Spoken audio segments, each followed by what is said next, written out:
धर्माला ग्लानी येते आणि शत्रूची पीडा चालू होती. संतांचं अपमानित केलं जातं, भक्तांना दुःख दिलं जातं आणि पशु पक्ष्याचा बळी दिला जातो. गायीला कुणी सांभाळत नाही. अशी ज्यावेळेस अधर्माची स्थिती पूर्ण उत्पन्न होते त्यावेळेस भगवान परमात्मा अवतीर्ण होतात आणि ते अवतीर्ण होतात त्याच वेळेस पृथ्वीरूपी गाय भगवंताकडे जाते. मग त्या काळामध्ये पृथ्वी असती, ब्रह्मदेव असतात, भगवान शंकरही असतात, सगळे देव जातात आणि भगवंताला विनंती करतात. आणि भगवंताला विनंती केल्यानंतर भगवंत त्यांना वचन देतात आणि वचन दिल्यानंतर मग सगळे आकाशाची वाणी होती, सगळे जय जयकार करतात आणि त्या नगरीमध्ये सगळ्या पृष्ठभूमीवर चौकड आनंद होतो. आणि त्याच वेळेस भगवान विचार करतात की आता आपल्याला अवतार घ्यायचा आहे, पण अवतार घेण्यासाठी जी कूस पाहिजे, जी जागा पाहिजे, कोणाच्या पोटी अवतार घ्यावा असा विचार करत असता भगवंतानी वसुदेव आणि देवकीची निवड केली. कारण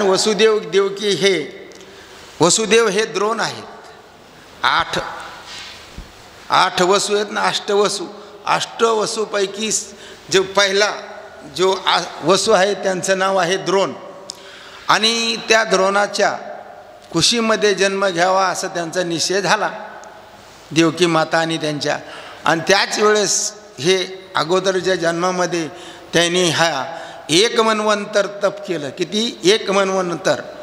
म्हणजे अगोदर थोडंसं फलाहार करून, पाणी पिऊन, नंतर हिरव्या पानं खाऊन, मग सुकलेले पानं खाऊन आणि नुसतं मग वाऱ्यावर हवेवर ते जवळजवळ एक मनवंतर राहिले. आणि एवढी तपश्चर्या केल्यानंतर भगवान परमात्मा अवतीर्ण झाले. आणि अवतीर्ण म्हणजे त्यांच्यासमोर आणि विचारलं काय पाहिजे मागा. तर काय नाही महाराज, मागणी चुकली. त्याच वेळेस भगवंताला त्यांनी ब्रह्मज्ञान नाही मागितलं, आम्हाला तुझ्यावर वात्सल्य प्रेम करता यावं म्हणून तू आमच्या पोटी जन्म घे. भगवंतानी तथास्तु म्हणलं, अंतर्धान भावले. आणि पुढं वसुदेव देवकीच्या रूपाने हे दोघं आले. पुढं देवकीचा विवाह होतो वसुदेवजी बरोबर, मोठ्या थाटामाटात विवाह होतो. आणि त्या विवाहामध्ये ज्यावेळेस राजा कंस आपल्या बहिणीला पोहोच करण्यासाठी जातो त्यावेळेस आकाशाची वाणी होती आणि आकाशाची वाणी त्याला सांगती की हिचा 8वं पुत्र तुला वध करीन अशी वाणी होऊन मग त्याच वेळेस कंस हातात खड्ग घेतो आणि देवकीचं जर मुंडकं छेदलं तर पोहरं होण्याचा प्रश्न नाही असा विचार करून खड्ग उघडतो. पण वसुदेवजी त्याचा हात धरतात. अरे राजा, तू कंस, तुझी तीही लोकात कीर्ती आहे आणि तू जर स्त्रीला मारलं तर तुझी सगळी अपकीर्ती होईल. आणि पुन्हा मी सुरसेन पुत्र तुला वचन देतो की हिला जेवढे मुलं होतील तेवढे तुला देईन अशी वचन दिलं. आणि थोडासा कंसाला शांत केलं आणि कंस त्या ठिकाणाहून निघून गेला. पण निघून गेल्यानंतर महर्षी नारदजी भेटले आणि नारदजींनी त्यांना थोडंसं फसवलं आणि सांगितलं रे 8वा पण कोणता, कसा मोजशील, कुंकुने मोजवर 8वा कोणता येतो म्हणून त्यांना सांगितल्यामुळं त्यांनी पुन्हा देवकी माताला आणि वसुदेवजीला बंदीखान्यात मथुरेत टाकलं. आणि एक पुत्र करून असे 6 पुत्र मारले. आणि ते 6 पुत्र कोण होते तर षडगर्भ होते. हे कोणाचे पुत्र होते तर कालनेमीचे पुत्र होते.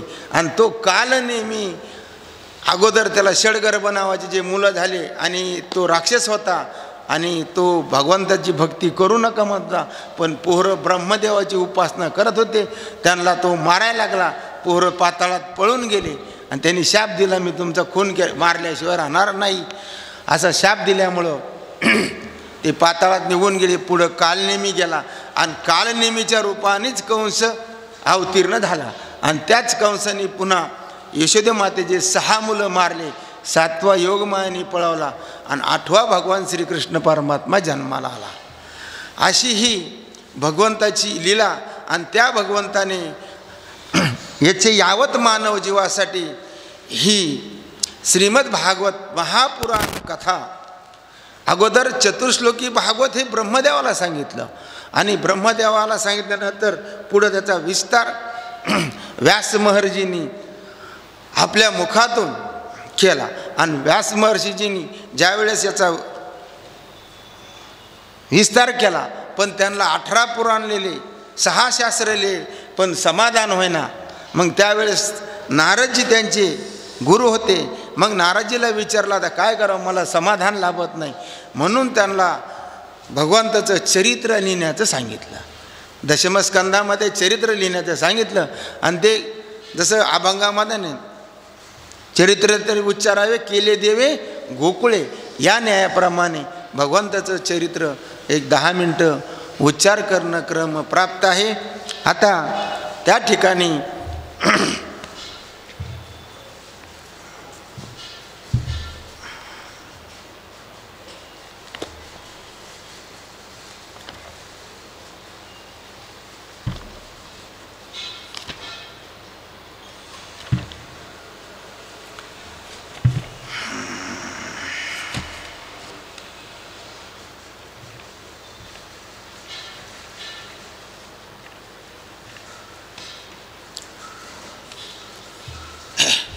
तर आपण 17व्या अध्यायाला सुरुवात करणार आहोत. कारण 17व्या अध्यायामध्ये जे सांगितले ते थोडंसं तुम्हालाही समजण्यासारखं आहे. 4 युगातील धर्म, वर्णाश्रम धर्म, ब्राह्मण क्षत्रिय वैश्य शूद्र यांची लक्षणे, वर्णबाह्य अत्यंतादी जातीची लक्षणे आणि सर्व वर्णाचे धर्मलक्षण, ब्रह्मचारी ग्रस्त या आश्रमाचे धर्म, असं ह्या 17व्या अध्यायामध्ये चिंतन सांगितलेलं आहे. आणि चिंतन सांगत असताना हा प्रश्न उद्धवजींनी भगवंताला मागे केलेला आहे. म्हणून तोच प्रश्न भगवंत पुढं काय सांगतात त्याच्या अगोदर नाथ महाराज आपल्या सद्गुरूचं नमन करतात. ते नमन आपण एकदा करू आणि मग कथेला प्रारंभ करू.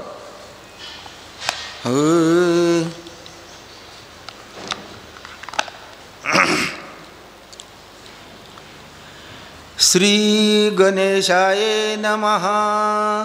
ओम श्री परमात्मने नमः. अथ 17वाध्यायः. श्री गणेशाय नमः. श्रीकृष्णाय नमः. ओम नमो सद्गुरु महामेरु सूक्ष्म स्वरूपे तू गिरिवरू चैतन्य स्वभावे अति थोरू तू आधारू सर्वांचा. नाथ महाराज आपल्या सद्गुरूचं वर्णन महामेरूसारखं करतात. सद्गुरू कोण आहेत तर महामेरू आहेत. त्यांचं स्वरूप काय आहे तर सूक्ष्म स्वरूप आहे. आणि चैतन्य स्वभावे अति थोरू तू आधारू सर्वांचा. सगळ्याचा आधार कोण आहे तर भगवान सद्गुरू आहेत. तुझ्या निजबोधाची शिखरे वैकुंठ कैलास दी अति थोरे तेने ब्रह्मा विष्णू महारुद्रे तुझेनी आधारे नांदीजे. त्यांचं मोठेपणा सांगतात की त्यांच्या निजबोधाने काय होतं. निजबोधाची शिखरे म्हणजे त्यांच्या निजबोधाची शिखरे कुठपर्यंत आहेत तर वैकुंठ कैलासादी अति थोरे तेथे ब्रह्म विष्णू महारुद्रे तुझेनी आधारे नांदीचे. कारण भगवान शंकर, भगवान विष्णू आणि ब्रह्मदेव हे कोणाच्या आधाराने आहेत तर सद्गुरूच्या आधाराने आहेत असं म्हणतात. तुझे आधार स्थिती नांदती त्रैलोक्य लोक पंगती सकळ भूताची उत्पत्ती स्थिती निदान अंती तुझ माझी. आता हे सद्गुरूचं वर्णन करत असताना नाथ महाराज आपल्या सद्गुरूला ब्रह्माची उपमा देऊन व्यापक स्थितीचं वर्णन सांगतात. कारण कसं आहे तुम्ही तर तुझी आधार स्थिती, सगळ्याला आधार कोण आहे, त्रिलोक्याला आधार कोण आहे तर तुम्हीच आहात. आणि सकळ भूताची उत्पत्ती स्थिती, सकळ भूताला उत्पन्न करणारे तुम्ही, आज स्थिती म्हणजे सांभाळणारे तुम्हीच आहात.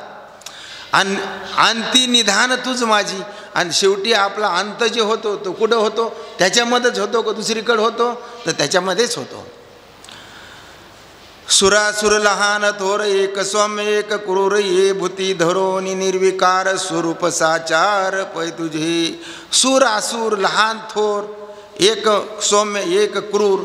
कुणी सूर असुर म्हणजे देव आणि असुर, लहान थोर, एक सौम्य एक क्रूर, एक चांगला दुसरा क्रूर. ये भूते धरोनी निर्विकार. आता क्रूर म्हणजे आता सिंह लांडगे सर्प हे कसे क्रूर आहेत. हे कोणाला आलं तर सोडतात का? नाही तसे. किंवा पूर्वीच्या काळात राक्षस होते, आताही काही राक्षस आहेत, त्यांच्या सान्निध्यात सापडले की माणसाला सोडत नाहीत. ये भूते निर्विकार स्वरूप साचार पै तुझी. हे भूते धरोनी निर्विकार स्वरूप साचार पै तुझे. तेथ विवेकाचे आगर सच्चिदानंदाचे रत्नकार. तेथे लाधल्या कंकर नीच ते थोर व्यवहारे होती. ज्यांच्या औषधाचा चमत्कार शिविती करीती आजरामर. जेत चिदांगे निर्झर निरंतर प्रहावती. जो सुरनराचा विश्राम, जो सकळ आश्रमाचा आश्रम, जो क्रियाकर्माचे निष्कर्म, जो निजधाम जीवाचे. सगळ्या सूर नर सगळ्याचा विश्राम कोण आहात तर तुम्हीच आहात. सगळ्या आश्रमाचा आश्रम कोण आहात तर तुम्हीच आहात. जो क्रियाकर्माचा निष्कर्म, जो निजधाम जीवाचे निजधाम कोण असन तर सद्गुरू असन. जो भजनाची कुळवाडी, जो भक्त जीवनाची वाडी, जो आवडीची निज आवडी, जो गोडीची गोडी निजात्मा. ऐसा सद्गुरू महामेरू, जो कठीण देवीन आधारो, ज्याचे ने अंगे संसार होय सुखकारो साधका. सोये बोलिला श्रीपती सात्विकाची ये कर्मस्थिती. ते कर्माची माझी भूती 16व्या अंती निरूपिली. सोये आचरिता स्वकर्म, ते कर्मची होय ब्रह्म. हेची क्रिया कर्माचे अर्म दाविशी सुगम पुसोपा. महाराज म्हणतात सोये बोलिला श्रीपती. कोण बोललं? श्रीपती बोलले म्हणजे भगवान बोलतात. काय बोलतात? सात्विकाची जे कर्मस्थिती. कोणती? कोणाची? सात्विकाची. ते कर्माची माझी विभूती. ते कर्मच कोण आहे तर माझी विभूती आहे. पण कधी? सात्विक वृत्तींनी केलं तर, सत्वगुणात असेल तर. आणि कर्मक्रियाचे वर्म देवाची सुगम पुसोपा. आणि मग कर्मक्रियाचं ते कर्म कसं करावा, काय करावा असा विचार उद्धवजीच्या मनामध्ये आला. ऐसा पोटीचा अवांका तोची पुसावया आशंका. वर्ण आश्रमाची स्वधर्म पीठिका देवाशी पुसो देखा पुसत. असं उद्धवजी महाराज या ठिकाणी आता भगवंताला प्रश्न करत आहेत. आणि ते काय म्हणतात?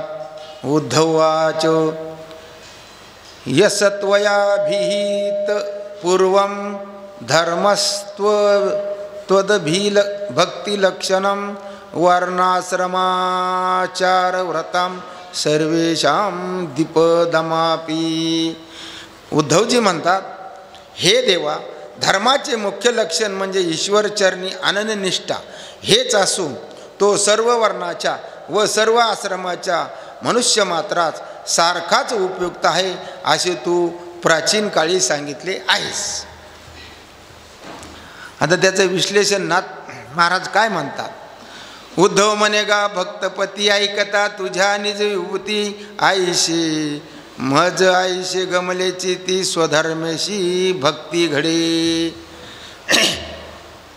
हे भगवंता, स्वधर्माने जर केलं तर भक्ती घडते. आणि ते स्वधर्म आचरण करत असताना भगवंत उद्धवजीला सांगतात, कारण स्वधर्माचं आचरण करत असताना ते स्वधर्माची फळाशा सुटता. कशी? ते स्वधर्मी फळाशा सुटता. कर्मबंधने तुटती सर्वथा या लागी फळ निराशता अंतर स्वच्छता अतिशीघ्र. म्हणजे कर्म केलं आणि त्या कर्मापासून जर फळाची इच्छा केली तर ते कर्म सात्विक कर्म होत नाही, ते रजगुणामध्ये जातं.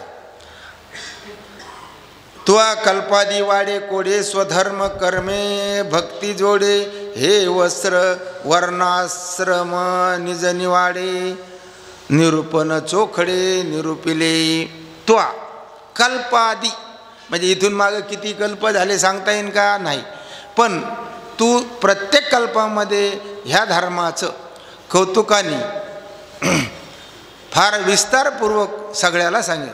स्वधर्मे कर्मे भक्ती जोडे, स्वधर्माचं आचरण केलं तर भक्ती प्राप्त होती असं तू बऱ्याच वेळेस सांगितलेलं आहे. आणि हे वस्त्र हे वर्ण आश्रम निज निवाडे निरूपण चोखडे निरूपले. आता वर्ण आश्रम म्हणजे आपले 4 वर्ण आहेत, 4 आश्रम आहेत.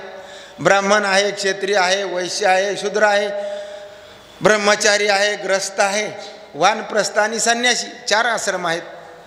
मग सर्वांना सर्व मानवा परमगती स्वधर्मे घडे भगवत भक्ती या निरूपणाची निगुती त्वा निशिती निरूपिली. आणि तू काय सांगितलंस,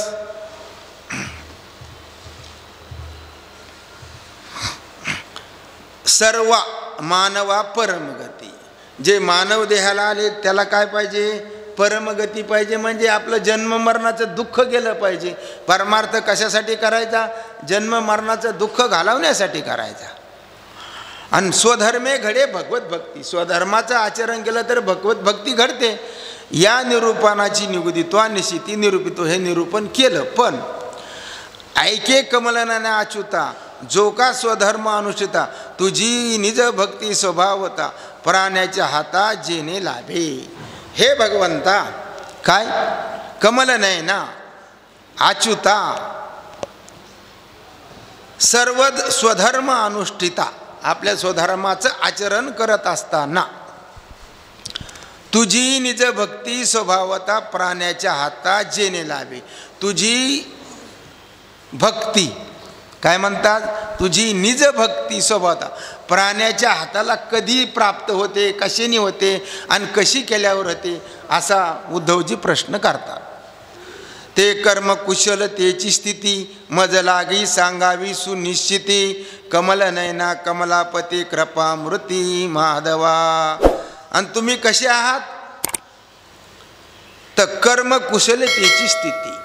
कोणती स्थिती आहे, कर्म कुशलतेची स्थिती. मज लागी सांगावी सुनिश्चिती. आणि त्याच्याविषयी मला तुम्ही स्पष्टीकरण सांगा. कमल नयना कमलापती कृपा मूर्ती माधवा. तुम्ही कोण आहात, तर कृपेची साक्षात मूर्ती आहात. ऐशी तू म्हणशील श्रीपती या कल्पाचे आधी कवनाप्रती सांगितली स्वधर्मसिद्धी ते विनंती अवधारी. आता तुम्ही ह्या कल्पाच्या म्हणजे द्वापार योगामध्ये आणि याच्या अगोदर तुम्ही कोणाला सांगितलं हे मला स्पष्टीकरण करून सांगा असं विचारतात. ज्याच्या बाहूचा प्रताप अद्भुत विश्वमर्यादा धर्मशेत राखो जाणे यथास्थित त्या लागी म्हणिपत महाबाहो. त्याला महाबाहो का म्हणतात, तर त्याचं सांगितलं विश्वमर्यादा आणि धर्मशेत राखो जाणे यथास्थिती. सगळ्याचा सांभाळ कोण करतो, तर भगवान परमात्माच करतो. दुसरं करतं का कोणी, तर नाही. या लागी म्हणती महाभाव स्वधर्म कर्माचा धोतको अनादि वक्ता तू एकू वर्ण आश्रमादी विवेकू उपदेशको तू स्रष्ट्यांचा. स्वधर्म कर्माचा धोतको म्हणजे स्वधर्माच्या कर्माचं उगमस्थान कोण आहे, तर तूच आहेस. आणि अनादि वक्ता तू एको. वक्ता कोण आहे, अनादि तूच आहे, दुसरं कोणी आहे का, नाही. कारण चतुश्लोकी भागवत कधी सांगितलं, ब्रह्मदेवाला सुरुवातीला सांगितलं. आणि मग वर्ण आश्रमादी विवेकू उपदेशको तू सृष्टीचा. हे वर्ण आश्रम यांचा जो विवेक आहे हे सगळं कुणी प्राप्त करून दिलं, तर तोच उपदेशको तूच आहेस. पूर्वी हंस रूपे सविस्तर बोलिलाशी स्वधर्माचा निर्धार त्यातील तो अध्यात्मसार निवडून साचार मज सांगितले. पूर्वी हंस रूपी सविस्तर हंस अवतारामध्ये भगवंतानी बोलिलाशी स्वधर्माचा निर्धार काय सांगितलं, हंस किती चतुश्लोकी भागवत सांगितलं आणि त्याच्यामध्ये आपला स्वधर्माचं सांगितलं. त्यातील तो अध्यात्मसार, आणि त्याच्यामध्ये अध्यात्म सांगितलं, निवळोनी साचार मज सांगितले असे उद्धवजी म्हणतात. तेथील स्वधर्माचे लक्षण मज न कळेची निरूपम, ते तू हंस रूपे आपण स्वधर्म जान बोललासी. आणि त्या ठिकाणचं जे लक्षण आहे ते मला काही कळलं नाही. जे तू हंस रूपे आपण स्वधर्म जान बोललास ते मला समजलं नाही. तुझेनी मुख्य यथोचित भक्तियुक्त आश्रम धर्माते सनत कुमार झाले श्रोते, तेची माते सांगावे. आणि तू ज्या वेळेस हे सनत कुमाराला सांगितलं आणि तीच कथा मला तुम्ही सांगा, असं उद्धवजी भगवंताकडे विनंती करतात. मनशी सनत कुमाराद्वारा धर्म विस्तारला परंपरा, तो विचारून करी निर्धारा, हे सारंग धरा घडे ना. आता ते काय म्हणतात, धर्म विस्तारला परंपरा, पण तो विचारून करी निर्धारा, पण हे सारंग धरा घडे ना, याचा विचार आम्हाला कळत नाही.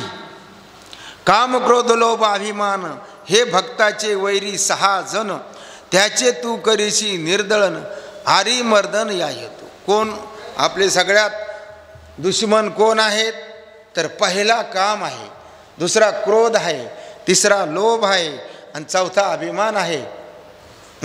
मग कामाची नाही तेथे क्रोध जिंकायचा, आणि ज्या ठिकाणी काम आहे त्या ठिकाणी लोभ असतोच.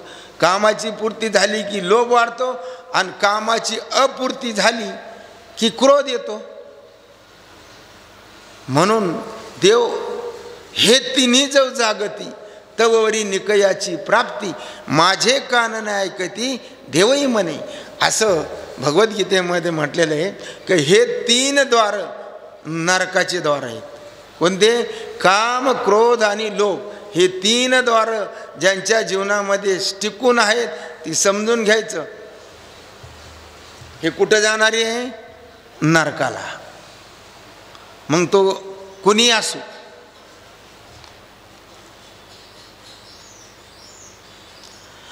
हे भक्ताचे वैरी 6 जण, त्याचे तू करीशी निर्दळन आरी मर्दन या हेतू. आणि हे जे वैरी आहेत, काम क्रोध लोभ मद मत्सर दंभ अहंकार, हे जे वैरी आहेत, याचं तू आरी मर्दन या हेतू म्हणजे त्यांचं निर्दळन कर. भक्ताचे आरी निर्दळन तुझ वाचून करता आन, तीही लोकी नाही जाण अनन्य शरण या लागे. मी कशा करता शरण आहे तुम्हाला? हे देवा, तुम्हाला शरण काय कारणाने आहे?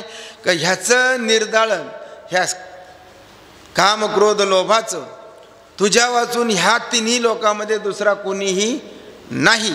म्हणून मी तुला अनन्य भावाने शरण आलो आहे. तो कल्पाची आदिशी उपदेशिले सनकादिकाशी, बहुकाळ झाले त्या बोलाशी, तो धर्म कोणापाशी प्रयाशा नाही. आता तू आधी कल्पाच्या आधी उपदेश केला, पण सनकादिकास उपदेश केला, बहुकाळ झाले त्या बोलाशी, खूप दिवस गेले. म्हणजे जसं भगवद्गीतेमध्ये किंवा ज्ञानेश्वरीमध्ये म्हणले, प्राणिया कामी भरू देहाचे वरी आदरू, म्हणून पडिला विसरू आत्मबोधाचा. मग पूर्वीचे राजहर्षी जाणत होते, आणि आत्ताच्या अलीकडच्या काळात त्यांचा कामनेवर भर गेल्यामुळं आपल्या बोधाचं सगळ्याला काय झालेलं आहे? विसर झालेला आहे, असं उद्धवजी महाराज देवाला बोलतात. प्रयाशात ये काळी नर नाही स्वधर्मी तत्पर, शिष्णोदारी अत्यादर स्वधर्म विचार निरसोनी. प्रायाशा ये काळी नर म्हणजे सध्या ह्या कलियुगातले जे पुरुष मंडळी आहे ती नाही स्वधर्मी तत्पर, स्वधर्माचं आचरण करण्यामध्ये तत्पर नाहीत. कारण का? तर ते कुठं? शिष्णोदारी म्हणजे रतिभोगामध्ये असे मंत्रमुग्ध झालेले आहेत. स्वधर्म विचार निरसोनी, स्वधर्माचा विचार त्यांच्या ठिकाणी नाही.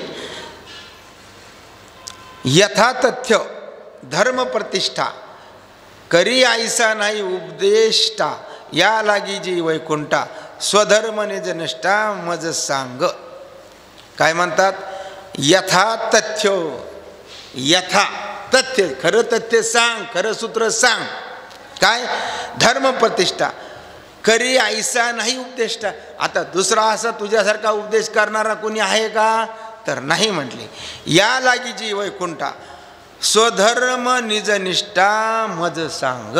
मला काय सांग, स्वधर्माची निजनिष्ठा कशी असावी ते मला तू सांग, असं उद्धवजी महाराज भगवंताला म्हणतात. पुढं काय विचारतात अजून, अलुप्त ज्ञाने स्वधर्म वक्ता ये भूलू की गा तत्वता तुझं वाचून अच्युता अनेक सर्वथा आशेना. काय म्हणतात, अलुप्त ज्ञाने. किती ज्ञान आहे, अल्प, थोडंसं, जास्त आहे का, नाही. आणि ये भूलो की गा तत्वता तुझं वाचून अच्युता अनेक सर्वथा आशेना. आणि तुझं वाचून दुसरं हे ज्ञान सांगणारा सध्या कोणीही नाही. एक शास्त्र मर्यादा व्युत्पत्ती कर्म कलाप बोलो जाणती तरी कर्माची आचरती गती तेही नेनती तत्वता.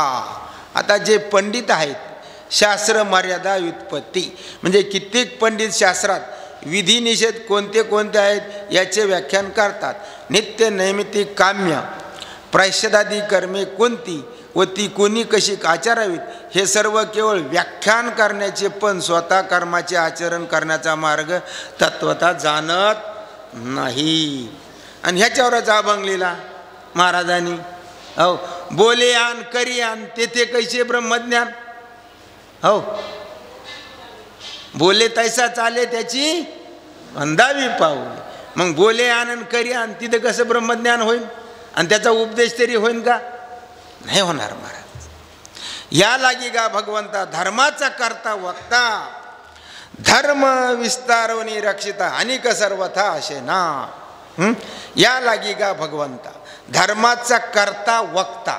कोण आहेस तू, करता आहेस, वक्ता आहेस, आणि धर्म विस्तारोनी रक्षिता धर्माचा विस्तार करूनही रक्षण करणारा तूच आहे. अनेक सर्वथा आशेना म्हणजे दुसरा कोणी नाही. पाहता ये लोकीच्या ठाई तुझ ऐसा सर्वज्ञ नाही ऐसे विचारिता लोकी तीही तुझ समान नाही सांगता. तुझ्यासारखा दुसरा कोणीही प्राप्त नाही आहे, म्हणून मी तुला हा आग्रह करत आहे. जरी सत्य लोक पाहणे तेथे चारी वेद षडदर्शने इतिहास स्मृती पुराणे मूर्तिमंतपणे उभे असती. आता सत्यलोक म्हणजे ब्रह्मदेवाचा लोक जर पाहायला म्हटले तर तिथं त्या ठिकाणी 4 वेद आहेत, 6 शास्त्र आहेत, इतिहास आहे म्हणजे महाभारत, स्मृती ग्रंथ आहेत, पुराणे आहेत 18, पण उभी असती.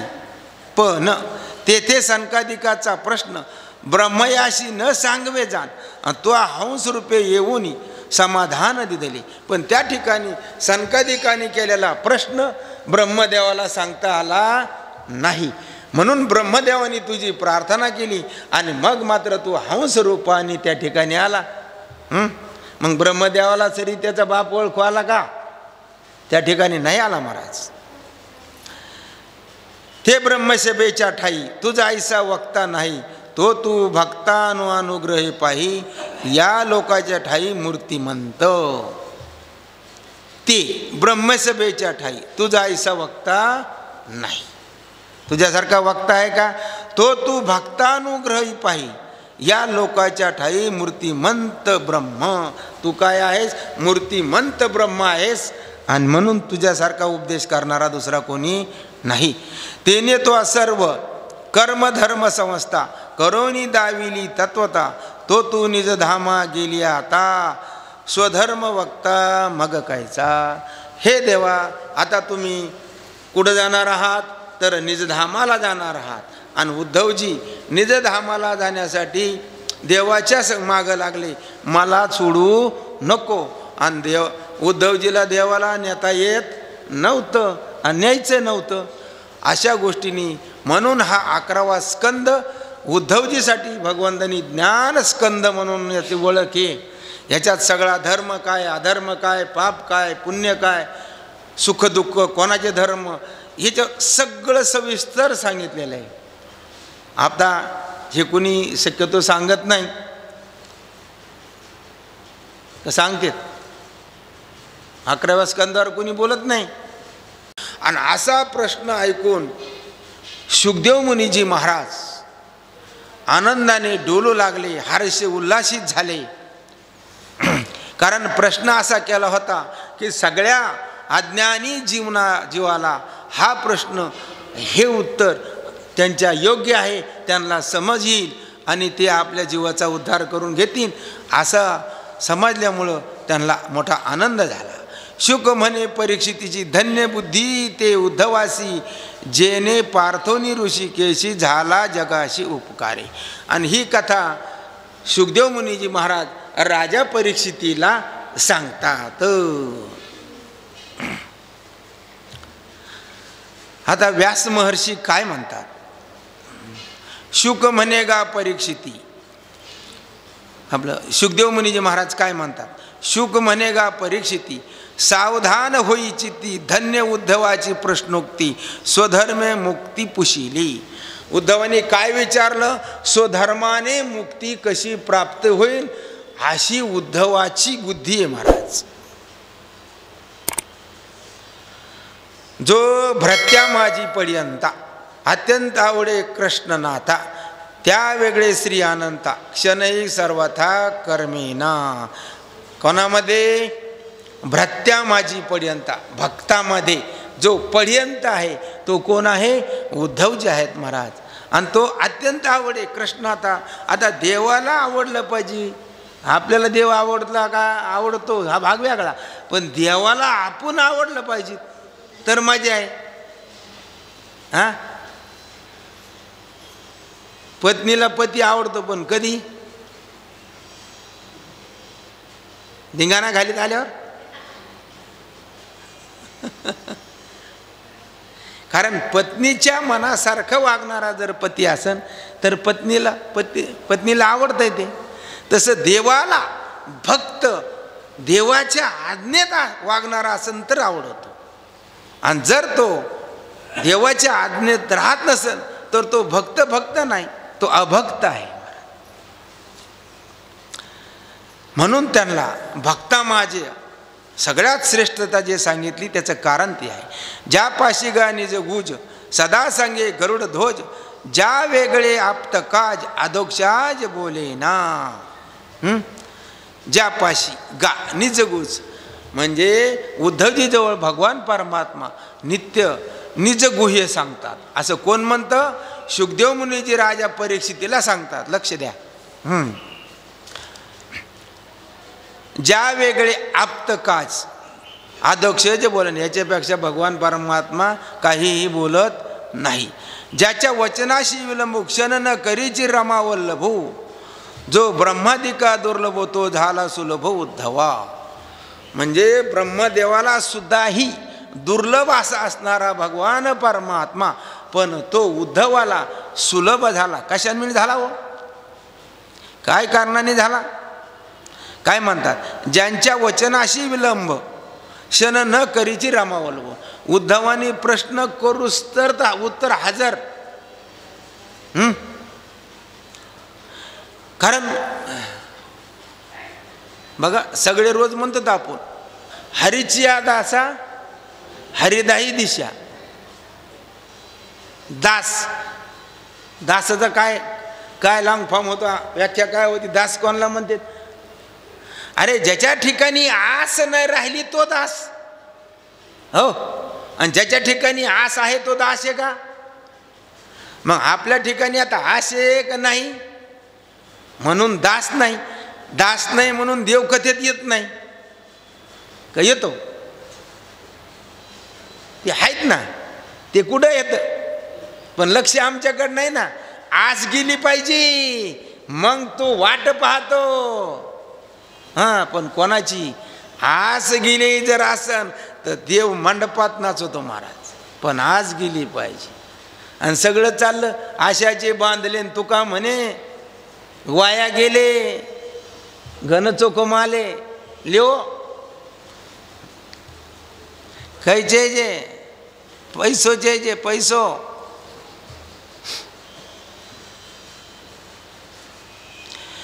या लागी मृत्यू मुख्यता आली उद्धवाचे हाता, तेने पार्थुनिया भगवंता, स्वकर्मे मुक्तता पुशिली.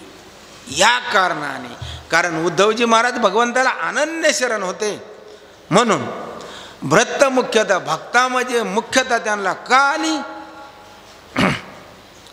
तर उद्धवाच्या हाता त्याने पार्थोनिया भगवंताला विनंती केली आणि स्वकर्मे आचरण केल्यानंतर आपल्याला मुक्ती विचारली कशी प्राप्त होती.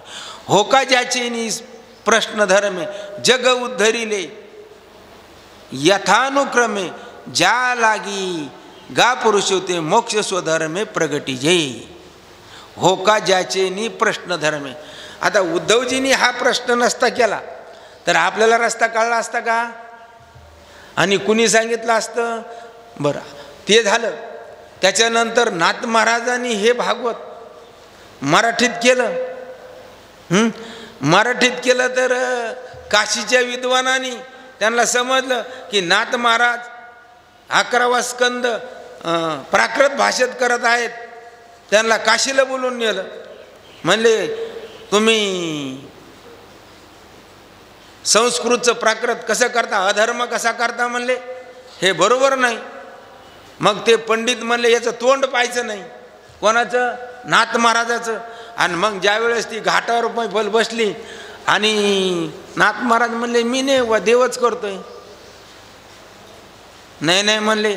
मग त्यांनी काय केलं, असा पडदा टाकला मधी. हे इकून प्रश्न विचारायचे, नाथ महाराज तिकून ओवे सांगायचे. तर ज्या वेळेस नाथ महाराज म्हणजे यांनी प्रश्न विचारा, नाथ महाराज बोलायला लागले की नाथ महाराज दिसतच नसत, भगवान विष्णू दिसायचा. कोण दिसायचं? भगवान विष्णू दिसायचा, श्रीकृष्ण परमात्मा दिसायचा.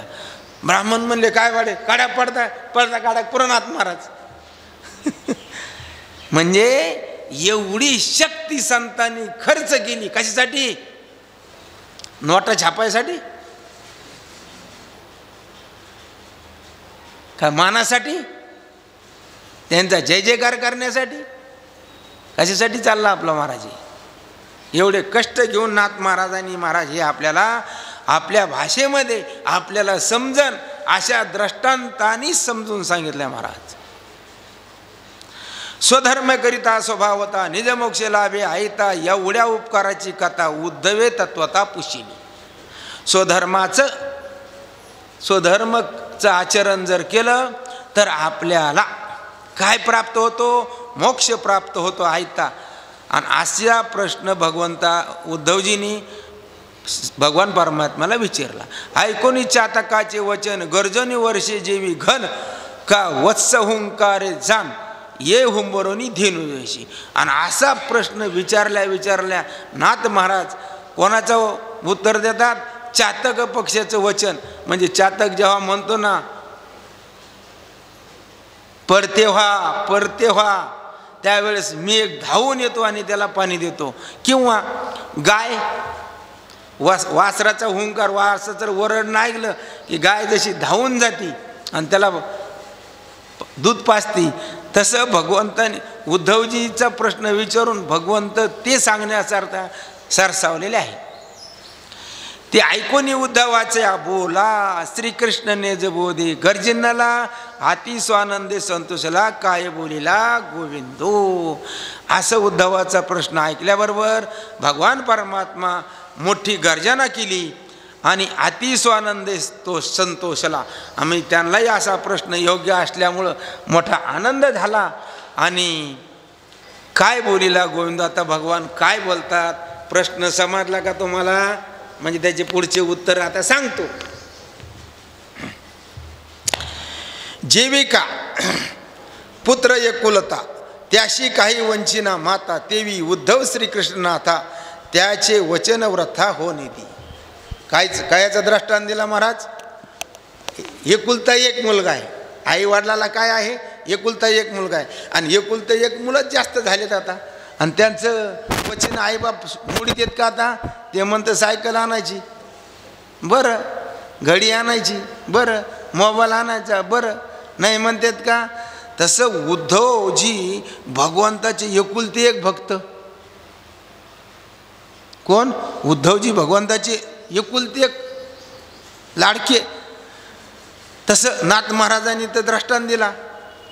जशी एकुलती एक मुलाला आई काही वंचना करत नाही, त्याप्रमाणे उद्धवजी भगवान श्रीकृष्ण परमात्मा त्याच्या वचन व्रथा होणे दी, म्हणजे त्यांनी सांगितलेलं काम भगवान व्यर्थ जाऊ देत नाहीत. हरिखे म्हणे शारंग पाणी, धन्य धन्य उद्धवा तुझी वाणी, मोक्ष मार्गीची निशाणी, हे जना लागोनी त्वा केले. काय म्हणतात भगवान उद्धवजीला? हरिखे म्हणे शारंग पाणी. आनंदाने भगवान परमात्मा म्हणतात, धन्य धन्य उद्धवा तुझी वाणी, तू जे बोललात ही वाणी कशी आहे तुझी, धन्य धन्य आहे. मोक्ष मार्गाची निशाणी, काय विचारला तो? मोक्ष मार्गाचा निशाण, रस्ता विचारला. मोक्ष कानला कशाने प्राप्त होतं हे विचारलं. बस ते मागं सरकणार जातात. याला काहीतरी तर त्याकडे करावं लागेल थोडं, नाही ते बांधा लागते ते उशी, तसं राहणार नाही ते. तुझ्या प्रश्नाचे प्रश्नोत्तर वर्णाश्रमी जे कोणी नर, त्याशी स्वधर्मे मोक्ष कर, ऐक साचार सांगेन. भगवान म्हणतात, हे उद्धवा, तू जो प्रश्न विचारला, वर्ण आश्रमामध्ये जे कोणी नर असतील आणि ते स्वधर्माचं आचरण करत असन तर त्यांना मोक्ष प्राप्त झाल्याशिवाय राहणार नाही, असं मी तुला सांगतो. कल्पादीपासून स्वधर्म संस्था, पुरातन युग वरती कथा, तुझं मी सांगेन तत्व ऐक आता उद्धवा. कल्पादी म्हणजे अनादिकल्पापासून स्वधर्म संस्था, पुरातन युग वरती कथा, पुरातन युगामध्ये ज्या झालेल्या सांगितलेल्या कथा आहेत त्या संपूर्ण तुझं मी सांगेन तत्व ऐक आता उद्धवा. आता ती कथा सांगतात असं भगवान परमात्मा त्यांना म्हणतात, आणि ती कथा मी तुला सांगतो असं या ठिकाणी म्हणतात. पूर्वील कृतियुगीचे लक्षण तय नव्हती गा चारी वर्ण, बहुशाखा वेद पठण कर्माचार तय नाही. काय म्हणतात? लक्ष द्या. पूर्वील कृतयुगीचे लक्षण, कृतयुगामध्ये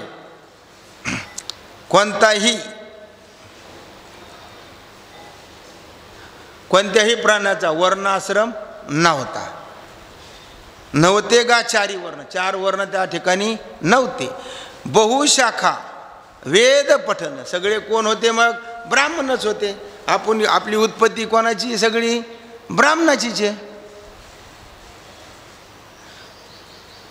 सगळे गोत्र विचारावर आपण काय सांगतो? तुमचं कोणतं गोत्र आहे शेठजी? कोणतं गोत्र आहे शेठजी? हा म्हणजे सगळे आपण काय सांगतो? गोत्र सांगतो.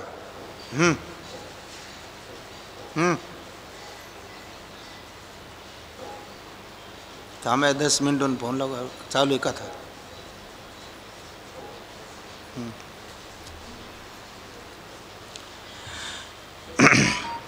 बहुशाखा वेद पठन, कर्माचरण ते नाही. मग त्यावेळेस कर्माचरण होते का? नाही. सगळे कोण होते? ब्राह्मणाचे होते. सगळे वेद पठन करणारे होते. त्याच्यामुळं कर्माचा संबंध नव्हता. तर सकळ मनुष्याशी जाण, सोहम हंसाचे अखंड ध्यान, या लागी हंस हा एकची वर्ण, सर्वासे जाण ते काळी. मग त्या युगामध्ये काय होतं? सर्व माणसाकरता एकच धर्म होता, तो असा की सर्व माणसे सोहम हंस साचे, तो परमात्मा मी तो परमात्मा आहे या अर्थभेदाने चिंतन करीत असत. याकरता सर्वाकरता हंस हा एकच वर्ण होता. मग आपण सगळे कोण आहेत? खरे ब्रह्मचेत का नाहीत? ब्रह्मचेत. पण असं आपल्याला वाटतं का आपण ब्रह्म आहेत? आता नाही. देखा मनुष्यजात सकळ स्वभावतः भजनशील झाले असते, केवळ माझेच ठाई, माझ्यापासूनच झालेत, माझंच स्वरूप आहेत. पण काय झालं? ज्ञानेविने नाशिले आणि बुद्धिभेदाशी आले, तेनेची कल्पिले अनेकत्व. मग आपल्या कल्पनेने अनेकत्व झालं. देवानी केलं का? नाही. आणि फक्त काय करायचं? इथं हे श्रवण करून परमार्थ कशासाठी करायचा? फक्त कल्पना घालवण्यासाठी. आता कल्पना घालवण्यासाठी करतो केलं तर निश्चित कल्पना गेल्याशिवाय राहणार नाही. तय प्रवण मात्रे वेद पठन वृषरूपे मी आपण धर्म चतुष्पाद संपूर्ण अधर्माचे जाण नाव नाही. कोणत्या युगात? कृतयुगामध्ये अधर्माचा लेश पण नव्हता आणि धर्म कसा होता? चारी पायाने उभा होता.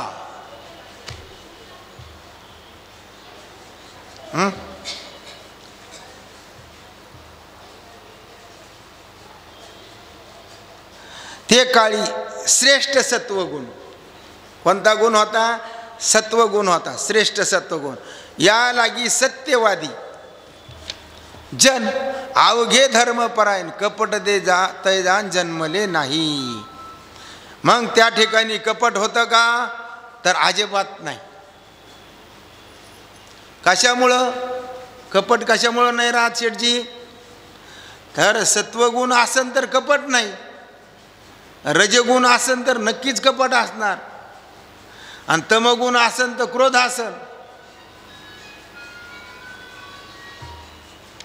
कपट ते जाण जन्मले नाही.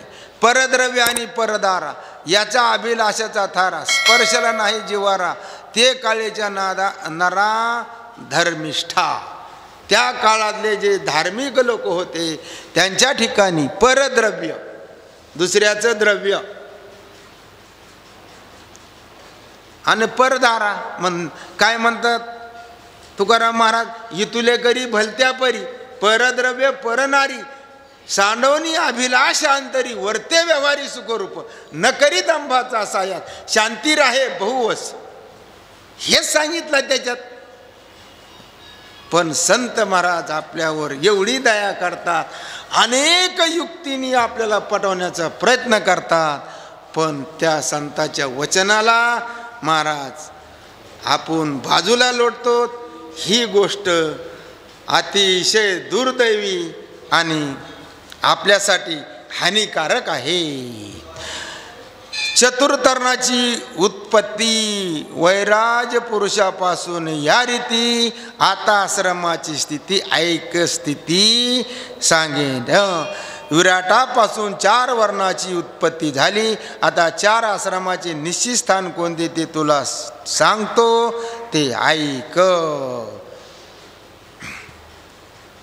चला, झालेली सेवा नाथ महाराजाच्या चरणी तुम्हा सज्जन श्रोत्याच्या चरणी समर्पण करून सेवेला पूर्ण विराम. पुंडलिका वरदे हरि